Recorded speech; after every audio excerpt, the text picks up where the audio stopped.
Hello sheep friends, welcome back to DRG. So in today's video I wanted to go over our protocol and then also our protocol drugs that we're going to have for our embryo transfer. So if you guys haven't seen on our videos, we are actually doing a transfer this 2025 lambing. I had said previously that we weren't, and then we had a friend reach out to us and he's like, hey, I don't have the facilities for it, but you guys do. You guys know how to do it. You've already done it before. So if we work together, do you think that we could make this work? And so we were like, yeah, that's totally fine. We just didn't have the finances to be able to purchase these embryos because they'd actually gone up in price because we're getting better genetics this time around from Tati Keel. They built a facility on farm, and so the genetics are like their best set of genetics. So yeah, they are. Today is January 3rd. We're pushed back a little bit. We're supposed to get them the end of November, I think, or end of November. And then with the holidays and stuff, from what I understand from the association, you have like, once you have all the paperwork filled out, you have a certain number of days that it can be shipped. And with the holidays and yeah, that kind of a thing, a tank with thousands and thousands of dollars worth of embryos and semen, you do not want it to mess up or be shipped here and then shipped back. And so they said, you know what, we're just gonna wait till after the holidays, till everything settles down. We know that it's safe to ship. And yeah, I don't know, what, not perfectly ideal for our lambing, but it'll be fine. Not a big deal. So we did put our ram out, one of our Australian white rams out with our flock at November 7th, and so that will put us out of beginning of May lambing date for those girls, but this transfer won't be until February, so everything's going to be pushed back for those 6 girls. We again only have 6 embryos that we're transferring, and we are doing single embryo transfers, not twins. I am doing protocol for 8 Ewes though. That way when we go to SEK Genetics in Galesburg, we make sure that we have enough that are ready to go. You know, the hope is that all 8 of them are going to be ready or in heat and stuff, and then at least 6 of them will be ready to transfer. So last time we didn't have a problem. The first 6 that we picked, he double checked while they were on the table, and they were all ready to go for transfer. So it wasn't that big of a deal. But yeah, it's better to be safe than sorry, because you're thawing out those embryos. And yeah, I don't know if you can refreeze them, or maybe it's not the best to refreeze them. I'll have to ask somebody about that. But yeah, and I will be making more videos this time around on the whole process that we go through with the embryo transfer. So make sure that you guys are subscribed or watch for that. This will be the first of that playlist. So check out the description box below, and that whole playlist of our 2025 transfer will be down there. So like I said, we'll go over protocol today. So we are doing our first thing for protocol. We've already pulled the Ewes out, and I'll be showing you guys that in the next video, kind of what our setup is for how we keep our embryo transfer girls prior to them being, just a second.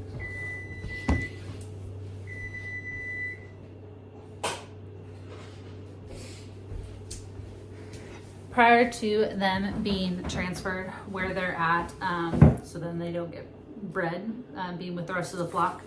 But the first thing that we're going to be doing is inserting our CIDRS on January 15th. And our SEK, they do a really good job of like, I don't know, they say like morning or evening on when to do things, and then like when to remove the water and stuff. Your protocol for your place will not look the exact same as this. That doesn't mean that they're wrong. I talked to the guy at SEK, and he's like, Some protocols are just a little bit different than ours. It's okay. Like, it's not like theirs is the end all be all. This one is not the end, like this is the only way that they're going to get, have a success rate. No, that's not how it works. It's everybody their vet has just a little bit different of a way that they do their protocol, and that's fine. But let me see if I can give this to you guys. There we go. Okay, so insert CIDRS is our first thing to do. Then on January 27th, we're gonna do Ludolase on our girls. Then the 29th, we'll pull the CIDRS and do PG 600, and then begin recording heats, and then remove feed and water on February 6th. And then the 7th is our transfer. So I went ahead and had the SEK send me the drugs that we had. It's a little, I don't know. These drugs, I don't have exact which one. It must be, I don't know. But one of them, it's like exactly 8 doses, which isn't the most ideal. So like, I have to be like, make sure that my needle is like I'm pulling out the right amount. Because like I said, one of these, I can't remember which one, it's exactly 8 doses. So I don't want to give too much to one, and I don't know, you just gotta double check.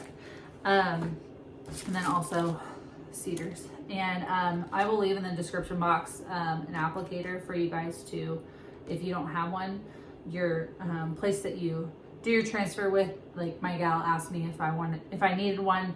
I already had one from previously, or you can order one off Amazon. So I'll leave a link for the Amazon one that I bought if you guys need one. But and then also you want lube to put this in. I'll try to leave a link in the description box. I'm pretty sure it was from RSG on how to insert these. I'll try to do a video myself when we do that. It's always a little hectic, but do a video on how we place these, and yeah, show you guys that. But 8 of these, and then our PG 600, and then our Ludolase. That's all that it is. Both of these need to be refrigerated, so I pulled them out really quick to show you guys what we had. But we got these since we had to put our transfer back with the pushing it back from mid to late November. I already had this stuff like a month ago, and so it's just been sitting in the fridge ready to go, which has been nice.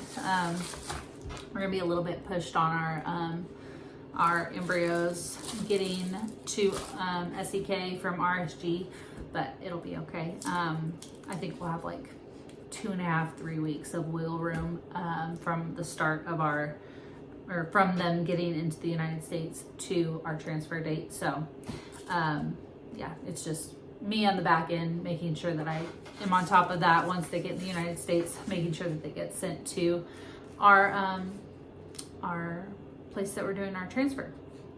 I did note this in my last series, like last year's embryo transfer, but you want to be careful with all of this stuff. These CIDRS actually have hormone on them, so if you're going to handle them, that's why they're in a bag. You want to make sure that you have gloves. Don't like just hold these with your bare hand. And then also these PG 600 and Ludolase are very big hormone drugs. So like, I can't remember if I was pregnant last year when we did this, but I've always heard anytime that you're working with this type of stuff and you, I mean, it's also for males too, you know, more prone for females that are like pregnant or nursing and stuff, but you just want to be very careful. Make sure you don't stick yourself with a needle, or yeah, be careful handling all of it. So but yeah, we're really excited for the transfer. Like I said, I'll be making videos as it goes along, but pretty easy protocol. The worst thing is having to handle them, you know, 3 separate times. But we have a system that we do, or that we have found that works. As you guys know us, like super scrappy, super simple. We load them all in the trailer and then just pull one at a time out of the trailer. Ryan will grab them one at a time, and then I'll, you know, do what I need to do on them, and then we'll let them back out into their little pen. And like I said, I want to show you guys that in a video because, I don't know, just shows you how bare bones you can be and make this happen. So yeah, but we'll be going through the rest of it. Excited to take you guys along. If you guys have any questions or specific videos that you guys want to see, make sure that you leave them in the comments, and I will do my best to get to them this time around. I'm excited to take you guys along and not have it so stressful. I mean, it is stressful because, you know, we only have 6 embryos again, just like last year, but it's a little less stressful because we've already done it once. And so yeah, that takes a little bit of the edge off, and it relaxes me enough to be able to take you guys along on showing everything. So due date for these girls though is June 26th. So fingers crossed that everything goes good. We'll be also scanning, doing ultrasounding of these girls at 45 to 50 days. So we'll take you guys along on all of it though, like I said. And so yeah, just thank you for being here, and thank you for watching the videos, and hopefully 2025 lambing will be the best yet. So okay guys, we'll see you in the next video. Bye.